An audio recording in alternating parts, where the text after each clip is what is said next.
Este problema de física aparece de manera muy frecuente en exámenes de admisión a la universidad.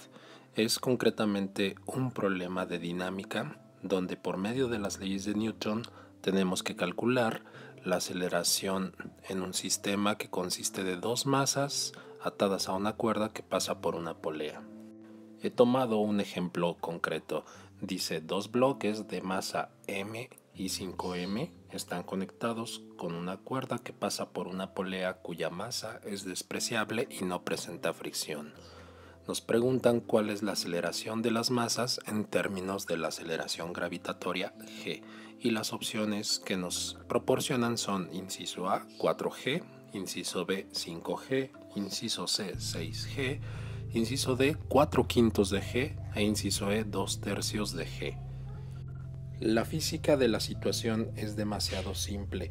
Dado que la polea no presenta fricción, básicamente tendremos dos pesos tirando en direcciones opuestas de la cuerda.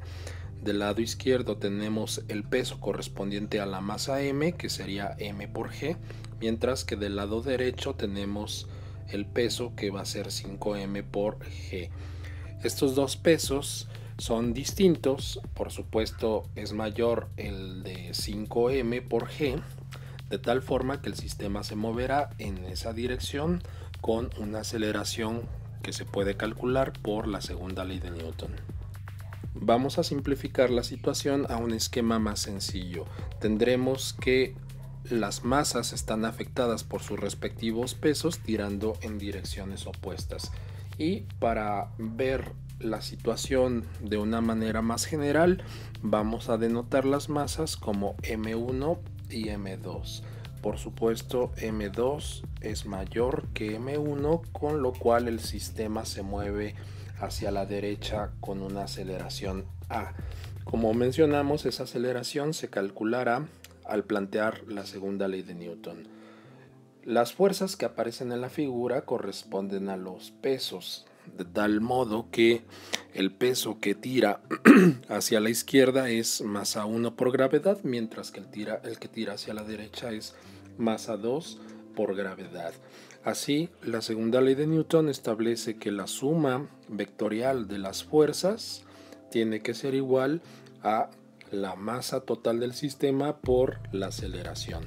Y esta suma vectorial de las fuerzas estará dada como la diferencia entre los pesos. Con este planteamiento llegamos entonces a que la diferencia de los pesos es igual al producto de la masa total del sistema por la aceleración.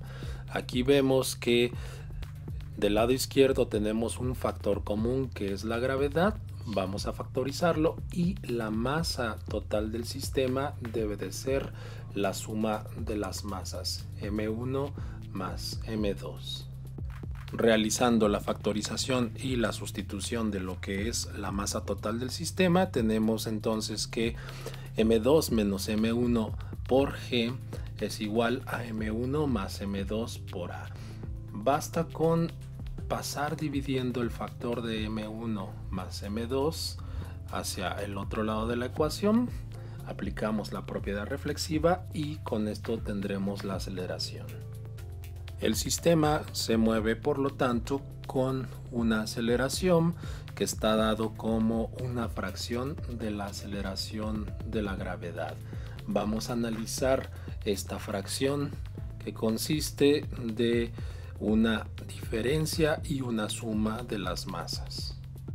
En congruencia con la realidad física, el sistema se moverá con una aceleración que tiene que ser menor que la de la gravedad. ¿Por qué razón? Porque en las matemáticas la diferencia de dos cantidades es menor que la suma de las mismas cantidades.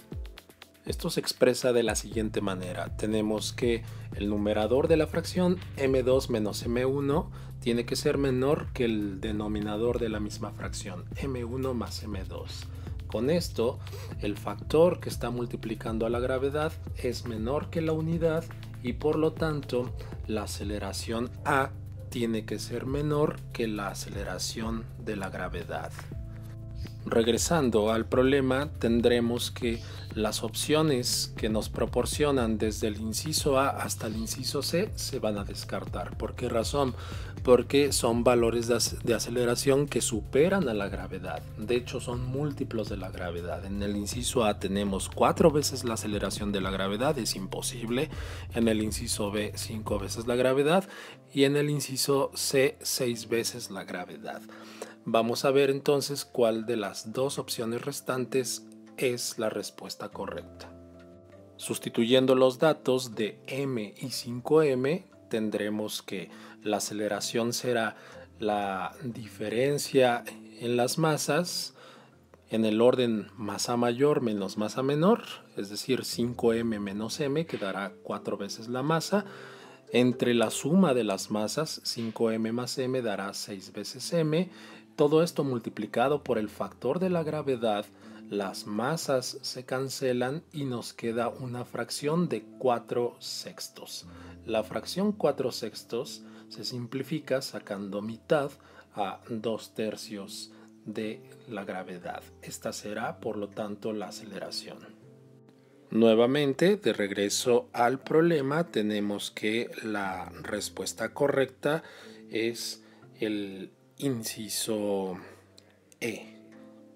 Por último, ¿qué pasa si nos dan valores numéricos de masa? Por ejemplo, si tenemos una masa de 8 kilogramos y otra de 3 kilogramos.